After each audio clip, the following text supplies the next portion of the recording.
6h28, Abner por aqui. Bom dia novamente, Abner. Descansa a garganta e deixa o resto comigo. Vou jogar no teu peito. Olha só, vamos lá falar de Série B do Campeonato Brasileiro, porque não encerrou a 33ª rodada, porém, o grupo que está lá na frente, disputando aí 4 vagas para a Série A do Campeonato Brasileiro, bem acirrada, né? E ontem nessa rodada nós tivemos apenas 2 vencedores, quem está brigando lá em cima, que é o caso da Chapecoense, que ontem ganhou Goiás dentro de Goiânia, e do Clube do Remo, né, que conseguiu mais uma vitória, vem somando vitórias, ele ganhou 15 pontos nas últimas 5 rodadas, no caso, nas últimas 5 rodadas, fazendo 15 pontos, 5 vitórias consecutivas. Vamos lá dar uma olhadinha aqui na tabela de classificação, então. O Coxa é o líder com 57 pontos, empatou o Atletiba ontem em 0-0, tá? A Chape venceu, como eu disse, o Goiás, ficou com 54 pontos, e a turma dos 54, Fábio, para quem está em casa. O Criciúma, que empatou, estava perdendo para o Avaí, fez um golzinho no finalzinho do jogo, chegou aos 54 pontos, empatado também com o Clube do Remo com 54 pontos. O Remo que, quando venceu no sábado, garantiu até então a 2ª colocação, ficou em 4º, todo mundo com 54. O Novo Horizontino, que também não venceu, ficou com 54, no critério de desempate, ficou fora do G4. O Goiás, que durante muito tempo vinha figurando entre os 4 primeiros, 52 pontos, perdeu em casa. O Atlético Paranaense, mesmo jogando com 11 contra 10 no campo do Coxa, o Coritiba teve um jogador expulso aos 20 minutos do primeiro tempo, mesmo assim o Atlético não conseguiu fazer gol, ficou no 0-0. O Cuiabá vencia o Botafogo em Ribeirão, tomou um empate, ficou aí com 50 pontos na 8ª colocação, é adversário do Clube do Remo na próxima sexta-feira. Aí vem CRB, Atlético Goianiense, o Avaí, Vila Nova, Operário, América Mineiro, Atlético, que tem 37, mesma coisa acontecendo com a Ferroviária, que tem 37, joga hoje, pode chegar aos 40, caso ganhe do Paysandu. O Papão está lá com 26 pontos, já são 11 pontos de distância para a Ferroviária, aí, que é o primeiro a sair da zona do rebaixamento, é mais o confronto direto na vida do Paysandu. São os jogos, né? Ou melhor, essa é a tabela de classificação. Aí tem ali Volta Redonda, Botafogo, o Amazonas e o Paysandu com 26 pontos. É difícil para o Paysandu, mas antes da gente falar sobre ele, vamos falar do Remo, que jogou antes, né? Vamos nessa. O Remo recebeu o Atlético de Minas Gerais com a presença e a força total da chamada Fenômeno Azul. O Leão não decepcionou e garantiu a vitória contra os mineiros. Foi um jogo bem tranquilo para o Leão. Vamos acompanhar. Após 4 vitórias seguidas na reta decisiva, nada poderia conter o otimismo azulino. A gente vai rumo à Série A, se Deus quiser. Nossa Senhora de Nazaré vai abençoar. Bora, Leão, bora, Leão. E hoje? Hoje é 2-0, Leão, Deus quiser. A confiança era tanta que tinha gente até prevendo o futuro. 2 gols do Pedro Rocha hoje, 2 gols do Pedro Rocha. 3-0. Do começo ao fim foi só festa. O show das bandeiras e dos fogos de artifício era como se já soubessem o final da história. Até Ronaldo Tavares pareceu se distrair com tudo que viu, chutou o vento. Adaptado ao ambiente, o Remo estava ligado. Tanto que o primeiro gol de Pedro Rocha não demorou a sair. Aos 13 minutos, Taquicides colocou o artilheiro da Série B na cara do gol. 1-0.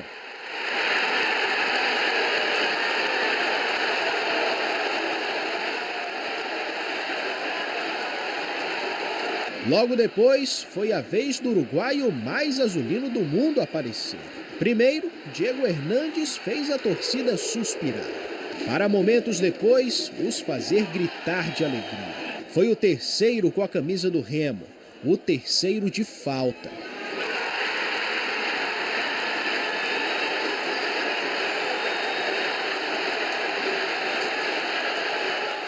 Lutando contra o rebaixamento, o Atlético tentava cruzar bolas na área, mas não tinha tanto sucesso. O que levava a mais perigo eram os lançamentos para Ronaldo Tavares. Inclusive, neste lance, Marcelo Rangel se machucou.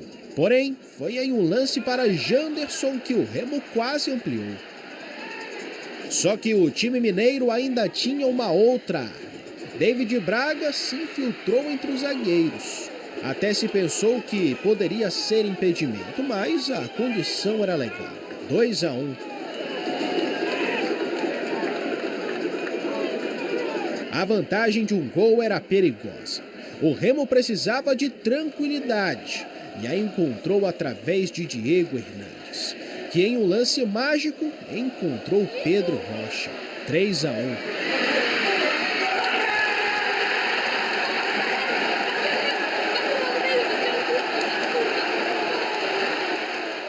E o entendimento dos dois está dando certo. Graças à assistência, Pedro Rocha se isolou na artilharia da Série B com 14 gols. Com o resultado garantido, Marcelo Rangel, cheio de dores, deu espaço para Léo Lang poder jogar. E ainda poder ser testado. Com o placar resolvido, Remo apenas escondeu a bola e esperou o apito final, para enfim poder começar a comemorar de verdade. E com direito a um pedido. Foi uma daquelas noites inesquecíveis. O otimismo do torcedor se confirmou em campo. Agora o Remo entra no G4 e para não tentar sair mais. Foi semanas difíceis, que a gente mostra a força da nossa equipe, mostra quem está entrando, está dando conta do recado, e isso vai ser importante até o final. Para o torcedor, tudo é festa, mas ainda sobra um momento de sobriedade em meio à embriaguez da vitória. Vamos com calma, só faltam mais 5 jogos, e se Deus quiser, a gente vai subir! Vamos subir, Remo! Vamos subir, Remo! É isso aí, não podia ser diferente essa festa do torcedor, que fez uma atmosfera, mais uma vez, no Baianão, bem positiva, e que o que colabora muito para essa atmosfera positiva é o rendimento do time em campo. E teve esse rendimento, com um jogo com uma qualidade bem melhor do que a gente vinha vendo no outro comando que o Remo tinha do outro treinador. Agora o Guto Ferreira tem dado essa leveza. Eu tenho brincado dizendo o seguinte, que a coisa está tão dando certo, né, que se o Guto colocar açúcar no tacacá, fica gostoso também, né? E aí a gente tem visto o Remo jogando em campo com o torcedor na arquibancada, como eu disse, né? É uma sintonia perfeita. Fazendo essa sintonia perfeita. E era o que a diretoria do Clube do Remo vislumbrava, visava, quando aponta que o Baianão pode ser seu alçapão, pode ser esse fator a mais aí para o clube conseguir chegar à Série A do Campeonato Brasileiro. E ontem nós tivemos a notícia, a matéria mostrou o momento em que o goleiro do Clube do Remo se choca com o adversário, deixa o campo e ontem pela manhã, levado ao hospital para fazer uma ressonância, acusou uma lesão no joelho do goleiro Marcelo Rangel. Ele permaneceu internado ontem no hospital, tomando as medicações, fazendo o chamado pré-operatório, para hoje pela manhã, daqui a pouco, às 7 horas da manhã, fazer essa intervenção, nesse momento, fazer essa intervenção cirúrgica, sem dúvida o melhor goleiro da Série B do Campeonato Brasileiro, sempre figurando na seleção das rodadas, né? No final de cada rodada, um líder em campo, um jogador muito querido pelo grupo, também pelo torcedor. Eu conversava com ele ontem à noite, ele me dizia que estava até meio grogue ainda tomando a medicação, né? E ele disse que, olha, eu vou fazer essa cirurgia, eu vou me recuperar muito rápido, vou tentar voltar. Ele está com esse pensamento positivo, eu acho que o paciente pensando assim, e um jogador da qualidade dele, muito dedicado, quem sabe, né? Ele não consegue voltar até a última rodada. O clube, através de nota, ontem informou que ele está fora da temporada, né? Mas o goleiro diz aí que vai tentar fazer o melhor. O Igor Vinhas, que é o substituto imediato do Marcelo Rangel, ele tinha deixado uns 2 jogos atrás, ele tinha deixado o campo também com dor, no caso o Marcelo, com dores na lombar, né? E ele foi muito bem, o Igor Vinhas, naquela partida. O torcedor afirmou naquela oportunidade o seguinte: bem, se o Marcelo continuar machucado, nós temos goleiro, né, um bom goleiro aí na sua reserva. Só que o Igor Vinhas fez uma lesão no treinamento grau 2 na musculatura, que entre 20 e 25 dias é por uma recuperação. E aí o Remo fica sem esse reserva imediato. Por isso que o Léo Lang estava no banco na partida de sábado e acabou entrando na partida. Durante essa semana, o departamento médico do Clube do Remo vai tentar trabalhar rápido aí para ver se o goleiro consegue fazer pelo menos um treinamento para que ele possa seguir com a equipe lá para Cuiabá, onde enfrenta o Cuiabá na sexta-feira à noite. Uma semana em relação ao gol meio tensa aí para o Clube do Remo, mas o time segue leve e treina essa semana 2 vezes no Mangueirão, que é para criar também, né, aquela situação de estádio grande e tudo mais, onde vai jogar na próxima sexta-feira lá em Cuiabá, que é o estádio que foi feito para a Copa do Mundo. Vamos seguir e falar agora de Papão? Vamos lá, o Paysandu entra em campo hoje contra a Ferroviária lá em São Paulo. O Papão é o lanterna da Série B e vai ter que brigar muito para tentar sair dessa situação. Quem sabe não começa hoje com uma vitória fora de casa. Bora acompanhar. 6 jogos e uma missão quase impossível. Sair da zona de rebaixamento nessa reta final da Série B. Nesse momento que estamos, não se pode negociar pontos, né? Não se pode negociar nem espaço dentro de campo. Se der para ganhar dividida, ganhar na moeda do árbitro ali, ganhar no para o ímpar, tem que ganhar o que for, para a gente poder sair dessa situação o quanto antes. Para ainda sonhar com a permanência na Série B, o Papão precisa vencer todos os próximos jogos e ainda torcer por tropeços de adversários diretos. Um deles é a Ferroviária, dona da casa na partida de hoje. Cada jogo é uma final, cada jogo é um jogo diferente.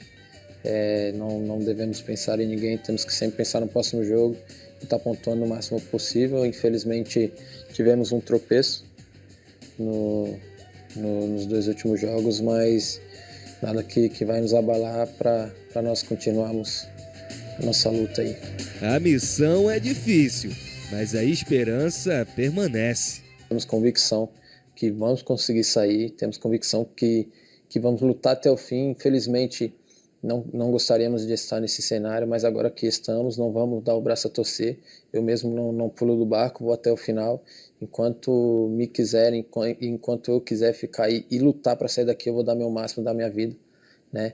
E, cara, eu tenho convicção que vamos sair e, se for da vontade de Deus, vamos conseguir. É isso, uma responsabilidade de vestir essa camisa, representar esse torcedor. No momento difícil da Série B do Campeonato Brasileiro, uma derrota hoje praticamente carimba aí o Paysandu na Série C do ano que vem e aquilo, juntar o que tem e levar a campo. Ontem nas redes sociais foi divulgada uma entrevista do presidente do clube, o Roger Aguilera, afirmando que o clube e o atacante Rossi, em comum acordo, vão conversar para desfazer o negócio, ou seja, o contrato do jogador, e ele não mais vestir a camisa do Paysandu nessa temporada. O Rossi chegou falando que não veio jogar a Série B, veio jogar a Série A do Campeonato Brasileiro, na pretensão de levar o clube à Série A, não foi feliz nessa sua pretensão, não venceu o Campeonato Paraense, mas foi sempre uma referência da equipe. Na Copa Verde foi também referência quando o Paysandu consegue o título dentro de Goiânia, frente ao Goiás, mas na Série B do Campeonato Brasileiro o jogador sofreu com lesões, não conseguiu desenvolver aquilo que vinha mostrando principalmente no início do ano, e o Rossi, então, já não joga mais pelo Paysandu na temporada. O Paysandu enfrenta a Ferroviária às 7 da noite, né, lá no interior de São Paulo, e amanhã, com certeza, o Carlos Ferreira vai falar a respeito desse jogo aqui com Vossa Senhoria. Correto? Correto. Essa garganta, na realidade, gente, da Fábia, acabaram de denunciar no meu ponto, não é gripe, não é nada disso. Foram os gritos, os cânticos do último sábado ali pela Avenida Antônio Baena, né? E aí fica aquela coisa, a gente não se ouve, né, Fábio? Verdade. E a gente vai proferindo aqueles gritos. Se empolga. Né? Honra aí vai. E quando vê a apresentadora ficar numa situação como essa difícil, com a garganta. Olha, tu sabe quem está sorrindo, feliz da vida? Quem? Que ganhou 3 títulos esse ano na categoria? a molecada da Tuna Luso Brasileira, que não são tão moleques assim, 20 anos no futebol, tu já está meio ali na meia-idade, podemos dizer assim. Exatamente. A Tuna, gente, conquistou o título do Campeonato Paraense de Futebol Sub-20, numa vitória grandona, hein? Por 4-2 sobre o Paysandu. Vamos dar uma olhada nos gols. A partida foi disputada no Estádio do Souza, em Belém. Logo no primeiro minuto de jogo, Gilvan cobrou falta e contou com um desvio no meio do caminho para abrir o placar para a Tuna. Aos 18 minutos, Gilvan, de cabeça, fez o segundo dele e da Águia Guerreira. Ainda no primeiro tempo, a equipe Cruz Maltina perdeu o zagueiro Sorato, expulso por essa falta em Henrique Salomone. Aos 23 do segundo tempo, Gustavo aproveitou a sobra e diminuiu para o Paysandu. 8 minutos depois, Marcos Madeira ampliou para a Lusa, 3-1. Na sequência, pênalti para o Papão. Clivet cobrou e Atos defendeu no cantinho. Já na reta final, Arthur Monteiro cruzou e Henrique Salomone fez o segundo dos bicolores. Ainda teve tempo para um pênalti para os cruzmaltinos. Luiz Henrique foi para a cobrança e fez, decretando a vitória da Tuna sobre o Paysandu por 4-2 e garantindo o título do Campeonato Paraense Sub-20 de 2025. E a Tuna vai jogar a Copa São Paulo, viu? Por esse time aí.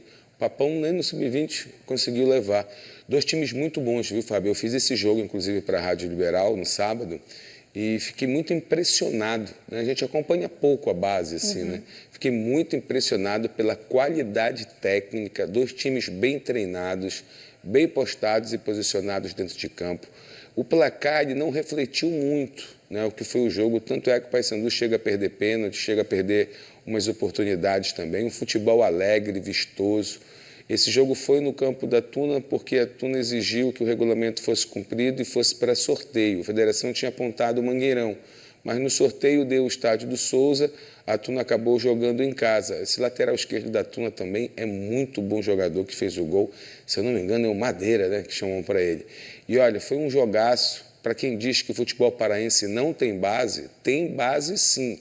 O que falta é mais apoio e ser dada oportunidade para que esses jogadores atuem no elenco profissional. Eu destaco pelo menos para o Parazão do ano que vem, para vestirem a camisa de Paysandu e Tuna Luso Brasileiro, que são os clubes em questão, pelo menos 4, 5 jogadores em cada time desse aí. Claro que nem todo mundo vai vingar, nem todo mundo, de repente, vai virar profissional, mas eu fiquei muito feliz, não quero aqui elogiar por elogiar, pelo contrário. Foi o que vi dentro de campo, uma coisa organizada, com qualidade técnica. Parabéns às 2 diretorias da base do Paysandu e da Tuna Luso Brasileiro. Já tinha assistido o Repar, que nós tivemos esse ano Sub-20 também. O Remo também tem jogadores com qualidade. É dar valor, né? Prestar atenção e dar, acima de tudo, oportunidade. Eu não acredito, por exemplo, Fábio, que a dupla de zaga do Sub-20 de hoje não possa jogar nesse time que está sendo rebaixado do Paysandu na Série B do Campeonato Brasileiro. O Paysandu tem um volante, o Pedro, de muita qualidade, muita personalidade e também, não sei por que não está vestindo a camisa de titular da Série B. Quem sabe, né, se ainda dentro dessa competição, os jogadores não ganham oportunidade, não vão a campo a ganhar essa experiência, pensando até também na temporada 2026. Sim. E é interessante você falar sobre essa questão de apoio, né? Porque o apoio ele é fundamental para desenvolver o jogador, mas também para que ele possa se dedicar exclusivamente ao futebol. Tem muitos que não conseguem se sustentar com futebol, aí dividem o seu tempo com um trabalho muitas vezes informal, e aí vai se perdendo esses talentos, né? Quantos talentos a gente já não perdeu no nosso futebol paraense por falta de apoio? Então é importante realmente esse apoio, esse olhar para essa base aqui do nosso futebol paraense. Exatamente, Ana Fábio. A partir de hoje a senhora é madrinha do futebol de base, do futebol do Pará. Vamos para onde agora? A gente vai falar agora de Corrida do Círio. É, gente, contagem regressiva para a Corrida do Círio. As provas de 5 e 10 quilômetros ocorrem neste final de semana, sem sombra de dúvida, é a principal corrida para os amantes do esporte, né? A mais tradicional, a mais glamurosa, a que mais você se vê aqui na TV Liberal. E vamos com ele, que também é um corredor de rua, um atleta, nos momentos que ele tem tempo para tal. Ele sempre busca esse tempo, né, Fábia? Ele já está emocionado para nos contar, já está, inclusive, no parte do percurso da prova aí. A partida, né? Exatamente. Partida e chegada, Lucas. Lucas Trevisan, meu ídolo, como estás nessa segunda-feira? Tudo pronto para a Corrida do Círio, edição 2025? Fala, Abner, bom dia para você, mais uma vez para você, Fábia, também. Pois é, a gente está pronto, estamos aqui no cenário, né, onde tudo vai acontecer. A saída da Corrida do Círio vai ser aqui do Portal da Amazônia. E, aliás, antes de mais nada, né, tem um cenário belíssimo, dá para dar uma respirada melhor, ar puro, rio, tudo lindo aqui no Portal da Amazônia. Pois é, tem muita gente se preparando, a gente percebe que o pessoal aqui está fazendo os aquecimentos, está fazendo aquele preparativo mais assim, mais ou menos, ainda um pouquinho preguiçoso na segunda-feira, mas vai deslanchar, porque a gente está na contagem regressiva para o Círio. Bom, antes de mais nada, gente, antes de eu conversar aqui com o nosso convidado, aqui para falar sobre Corrida do Círio preparativos, eu quero reforçar para você que a corrida do domingo, você sabe que esse ano a Corrida do Círio vai ser dividida em 2 etapas, né? Vai acontecer no sábado, 6 da manhã, os 5 quilômetros, e no domingo, às 6h40. Essa é a novidade. A partida será aqui do Portal da Amazônia, às 6h40 da manhã. Então, é uma informação bem importante. Dito isso, a gente vai conversar aqui com o Rafael Barros, que é educador físico, e vai nos ajudar, e principalmente você de casa que vai participar da corrida, como é que, de fato, as pessoas devem se preparar para encarar essa maratona tradicional, corrida de número 40. Rafael, bom dia para você, muito obrigado por atender nosso convite. Queria que você falasse, a gente percebeu que tem um pessoal aqui se aquecendo e tudo mais, alguns vão participar da corrida e tudo mais. Como é que se prepara de fato para quem está no zero ali, não é corredor nem atleta? Bom dia para você. Bom dia a todos. Primeiramente, eu aconselho a quem está correndo, começar do zero, a procurar o percurso e estudar o percurso para saber onde tem saída, onde tem subidas, onde tem descidas, porque isso é um fator que lesiona muito os atletas. E depois disso, entrar em contato com um professor de educação física, repassar para ele e montar uma planilha de treino. Essa planilha de treino ela vai ser feita de acordo com as características do aluno, as características do corredor. E a partir disso ele tem um treinamento, uma corrida do Círio que tem 10 quilômetros, cerca de 2 meses a preparação. Do zero você consegue, a partir de 3 meses, 2 meses, você consegue do zero correr até 10 quilômetros. Treinamento físico, treinamento de musculação, treinamento de potência e o treinamento de corrida. Agora é importante ressaltar também que é para todas as idades, né? Então todo mundo que tiver a fim de fazer, percorrer as provas, lembrando que tem gente que vai fazer as 2 provas, né? Tanto dos 5 quilômetros como também dos 10 quilômetros. Como é que essas pessoas que vão fazer as 2 etapas devem se preparar no dia da corrida, né? Sábado de manhã cedo ou então no dia anterior? O que você orienta? Sim, na verdade nós orientamos já que na semana a preparação comece. A semana que antecede a prova ela é importante porque, como nós falamos, você tem que brincar. Você não tem mais o compromisso de treinar de forma pesada, até porque tem a prova-alvo, que é no final de semana, e você deve brincar de correr. Você deve fazer pequenos percursos, tiros. E na véspera, e durante a semana e na véspera principalmente, é muito importante manter uma alimentação saudável. Mais ainda, você não mudar a sua alimentação, que é para justamente no dia da prova você estar 100%. Agora, sobre alongamento, né? Muita gente chega no local da corrida e ali, faltando 10 minutinhos, 5 minutos, faz aquela sessão de alongamento. Tem gente que chega bem mais cedo e começa a fazer os alongamentos. É válido fazer isso bem antes da prova ou pode ser logo quando vai começar? Faltando 10 minutos, vou me alongar, me esticar aqui. Qual que é a orientação? Não, é muito importante fazer o alongamento, tanto o alongamento quanto o aquecimento para elevar a frequência cardíaca, porque o alongamento ele vai conseguir esticar, vamos falar assim, esticar seu músculo e fazer com que você tenha uma passada melhor, uma passada mais leve e elevar a frequência cardíaca no aquecimento, você vai acabar colocando seu coração para trabalhar no ritmo da prova. Então não vai ser um impacto tão forte para o seu organismo. Agora eu queria destacar também para a questão da hidratação. Sei que você é profissional de educação física, mas volta e meia você está orientando aí os alunos para beber bastante água, né? E no percurso, claro que vai ter esse apoio também das pessoas fazendo essa hidratação. Tanque cheio ou tanque vazio antes de pegar a corrida, como é que faz? Olha, essa é uma estratégia muito pessoal, mas o que nós sempre aconselhamos também é que por mais que o atleta ali não esteja com sede, que ele pingue um pouco de água na boca, que ele consiga aí tomar pequenas gotículas de água para poder ficar se hidratando e, de acordo com a estratégia, colocar no quilômetro 2, 3, 4, 5, que ele vai tomar um pouquinho de água. Agora, queria que você falasse dos benefícios da corrida, né? A gente está falando dos preparativos. Por que uma corrida faz sempre bem para o corpo humano, para a questão do cardíaca e tudo mais? Tem inúmeros benefícios, você podia listar alguns para a gente?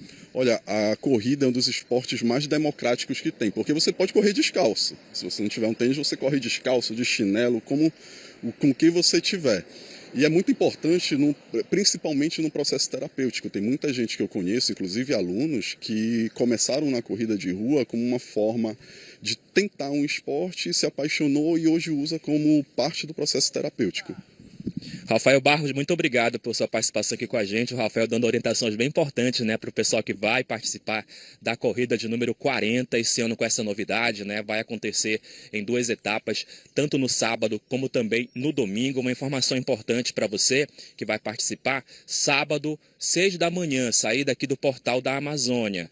No domingo, 6h40 da manhã é a largada, então impreterivelmente vai acontecer às 6h40, que é para dar tempo do pessoal chegar, se preparar, conhecer um pouquinho esse local, e boa sorte aí para quem vai fazer as 2 etapas, né? Porque primeiro é 5K, depois 10K, vai ser bem interessante também. Olha só, a entrega dos kits da corrida acontece já a partir de quarta-feira, no Shopping Grão-Pará, a partir das 10 da manhã, então no primeiro piso. Então você que se inscreveu, entrega dos kits vai acontecer durante 3 dias, quarta, quinta e sexta, então não perca essa oportunidade bem importante para todo mundo. E é uma grande confraternização, né, Abner e Fábio? O pessoal chega por aqui, uns conhecem os outros, vão fazendo amizade, além dos benefícios para a saúde, a questão do corpo, benefício também para a mente. É sempre legal. Volto com vocês. Tem muitos promesseiros também, né, Lucas? Fábio, aqui faz a promessa, né, de olha, vou fazer a corrida do Círio, vou me preparar para a corrida do Círio, que já é bom num dia. Tradicionalmente agora virou 2 dias, né? Sábado e domingo. E no domingo a TV Liberal transmite a prova a partir das 6h40. Aí um pouquinho, né, do resgate dos últimos anos. Sim. A gente sente o astral dessa prova mais tradicional. A gente tem prova todo final de semana em Belém, né, de corredores e tudo mais. Mas a corrida do Círio, ela é diferente porque, principalmente, além da tradição, do histórico e tudo mais, ela reúne a plateia para assistir a corrida, né? E não são só familiares de quem está correndo, pelo contrário, né? Tem gente que acorda cedo, vai para lá. Eu, por exemplo, adoro, né? Sabe por quê, Fábio? Porque tem um negócio no café da manhã. Essa parte é boa. É divertido, sabe? A gente tem várias equipes de corrida. Sim, o pessoal está animado. Que se organizam, com DJ, né? Com o café da manhã. E é um congressamento, é bem legal. E vem gente do estado inteiro, vem gente de fora do estado, inclusive também, para participar dessa corrida. Desejando uma semana de preparação, né, que é aquele pente fino, né, aquela coisa leve para poder fazer parte da corrida. 5 quilômetros no sábado, lembrando, e 10 quilômetros no domingo. Não tenta desafiar o teu limite, nem o teu corpo, né? Descansa legal, principalmente na sexta-feira, como disse o professor aí, te hidrata, né, porque você já tem o lastro. E para aquele atleta que vai para o desafio, né, vai até aonde der, o importante é fazer parte dessa festa e, quem sabe, passar na lente da TV Liberal, né, dona Isso Fábio? aí. A senhora já correu a corrida do Círio, dona Fábio? Não corri, eu já trabalhei na corrida do Círio, mas ainda não corri. Bora ver agora, sábado. O de 10 eu não consigo, viu, Abner? Ainda não estou nesse pique. Mas o de 5 acho que eu consigo encarar. Mas quando Deus quer, Deus ajuda. O de 10 assim, eu demoraria umas 5 horas, talvez, para terminar. Será que me esperaria eu chegar na largada? Eu acho que Essa é a questão. Não, deixa de exagero, Fábio. Você é uma atleta, você dizia aqui no intervalo que você... Olha o Guedes. Que você... É um brother que eu conheço, ele passou ali. Deixa eu te dizer, você falou que faz 5 quilômetros na esteira diariamente, de tudo boa, e tal. de Você boa. tem lastro, dona Fábia. Bora ver. Para quem conseguiu estar no Baianão sábado, gritando 90 minutos, correr 5 quilômetros Não é é nada, besteira, né? Fábia. Besteira, Olha, verdade. quem viu a Fábia no Baianão no sábado, manda um zap para o Bom Dia Pará, para dizer aonde ela estava. Lembra daquele desenho? Onde estava o sininho, não sei o que e tal, no final do desenho? Sim. Então, quem achou a Fábia me sábado no localizou. Baianão, manda para cá. Ninguém vai mandar, que ela não estava lá. Tudo isso é fake news, gente. Olha, Eu tô quem mandar, inventando. a gente já sabe que é potoqueiro, viu? Quem mandar é porque é IA, né? Daqui a pouco tem mais, diretor? Tem mais. Tem mais? Volta, Então, claro. eu vou dar uma descansada, tomar um cafezinho bem... Fazer uma inveja para você que vai estar aqui no ar, tomar um cafezinho bem legal. Daqui a pouco eu volto para a gente falar da Semana de Remo Paysandu. A Semana Paysandu que começa hoje com esse desafio lá em São Paulo e o Clube do Remo que se prepara para arranjar um goleiro para jogar na sexta-feira, para encarar o time lá de Cuiabá. E olha, o Remo tem uma arma aí que eu vou contar daqui a pouquinho, uma arma positiva, tá, gente? Falando desportivamente, né? Para esse jogo de sexta-feira, eu conto para vocês no nosso segundo momento. Valeu? Já. Falou.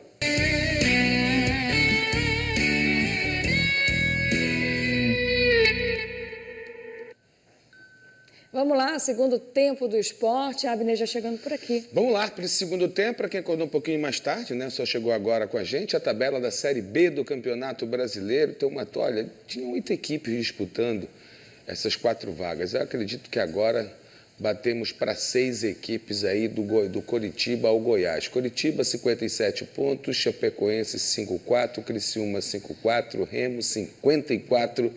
Aí vem o Novo Horizontino fora, por critério, né? 54 também. O Goiás ainda está na briga, apesar de ter perdido ontem dentro de casa, na estreia do Carilho, seu novo técnico, 52 pontos. E aí vem a turma com 50, o Atlético Paranaense que não ganhou o Clássico e o Cuiabá também que não venceu. O Cuiabá, por sinal, é o adversário do Clube do Remo na próxima sexta-feira. Que desafio para o Leão, hein? O Cuiabá buscando os 53 pontos e o Remo os 57, né? Para continuar aí. O Remo só depende dele, sabe, Fábia? Apesar de ter essa torcida, né? Essa secada aí das equipes para não vencer, para não botar mais uma pontuação a mais, mas o Remo só depende dele daqui para frente nesses 5 jogos que ainda restam, né? 2 em casa, não é isso? E 3 fora de casa. O Remo ainda tem essa campanha a cumprir na Série B, buscando a Série A. E aí, minha amiga, no último sábado, essa junção entre torcida e campo, mais uma vez, foi uma química perfeita. O time, que foi recebido pela Fenômeno Azul em uma grande festa, poderia ter esse susto aí no início, mas a Fábia soprou e aí o jogador do Atlético perdeu esse gol. O Remo foi para o ataque, o Remo com um ataque hesitado e com uma novidade, tá? O Pedro Rocha como centroavante, não muito jogando de costas para o gol, por exemplo, aí, ó, ele parte de lado, né? Recebe o passe lindo do Pana, né? Não foi o lançamento, foi o passe, podemos dizer assim. Na saída do goleiro, o Remo acabou abrindo o placar. O Remo continuou pressionando, continuou buscando, chegou a esse segundo gol. E o interessante é o seguinte, aí foi uma defesaça do goleiro, né? Foi na bola parada. Mais uma vez ele, ó, mais um gol de falta do homem. Hernández, uruguaio, 33 na camisa e batida de esquerda. Essa é a famosa folha seca, Fábio. Aquela que ela voa assim com rigidez, né? E aí o Leão, 2-0, voltou para o segundo tempo, mas esse lance aí afastou o goleiro do Clube do Remo da temporada, né? Acabou tirando o Marcelo Rangel da temporada, esse lance, ele que faz uma cirurgia agora pela manhã. O Remo seguiu no ataque, as mudanças do técnico Guto só vieram depois que o Remo tomou esse gol aí, viu? E aí deu aquela certa assustada, pô, será que os caras vão chegar? O Pana deu aquela cansada, já não estava fazendo a proteção devida e nem ligando ao ataque.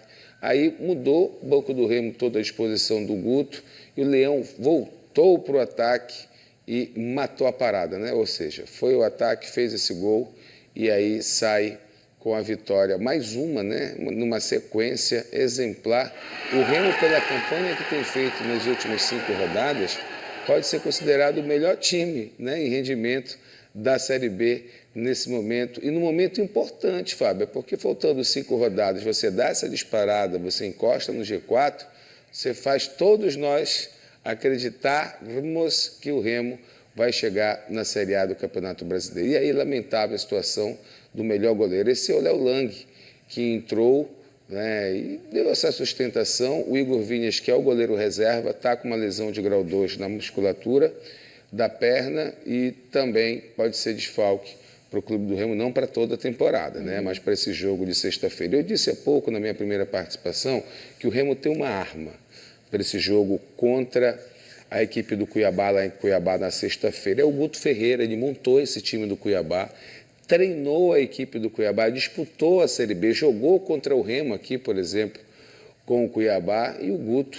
ele de repente sabe o caminho de conseguir um bom resultado na próxima sexta-feira, que é fundamental. Caso o Remo chegue a uma vitória nesse jogo, ele ganhando os 2 jogos em casa, que ainda tem até o final da competição, e aí a gente está falando da Chape, que ganhou o Goiás ontem em Goiânia, e está falando na última rodada do Goiás, o Remo está na série A, dona Fábio. Você gosta? Claro, sempre vou torcer para o Remo, para o Paysandu, ainda que o Paysandu esteja em uma situação difícil, mas vai jogar hoje. Tudo bem. Vamos falar do Papão? Vamos. O Papão joga hoje, gente, 19h30 ou 19 horas. 19 horas, né? O Papão vai para esse encontro contra a Ferroviária, né?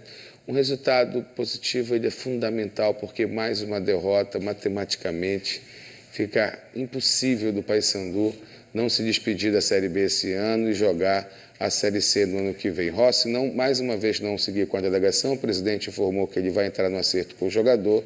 Ele não vestirá mais a camisa do Paysandu nesta Série B do Campeonato Brasileiro. Um jogo para chamar de seu, o Paysandu buscar essa vitória contra um time da Ferroviária, que tem um Carlão, por exemplo, no centroavante, que está em disputa aí também da artilharia, se bem que o Pedro Rocha do Remo deu uma disparada com 14 gols. A gente vê o Thiago Heleno já reintegrado ao grupo, né, depois de estar lesionado. O Paysandu vai com o Garcês, também aí, ó, que está fazendo esse seu treinamento, que é o destaque do Paysandu. E o torcedor do Paysandu vive a expectativa, inclusive, da renovação de contrato desse jogador. Mas para isso teria que renovar o empréstimo junto ao Avaí, já que ele tem contrato de 2 anos com o time lá de Santa Catarina. 7h30 é o jogo do Paysandu hoje. 7h30. 7h30? 19h30? Então, isso. Pronto, marcado, 19h30 hoje. Fábio na frente da TV lá na casa dela, eu na frente da TV lá em casa. E a gente torcendo para o Paysandu ter um bom resultado nesta segunda-feira. Valeu? Valeu.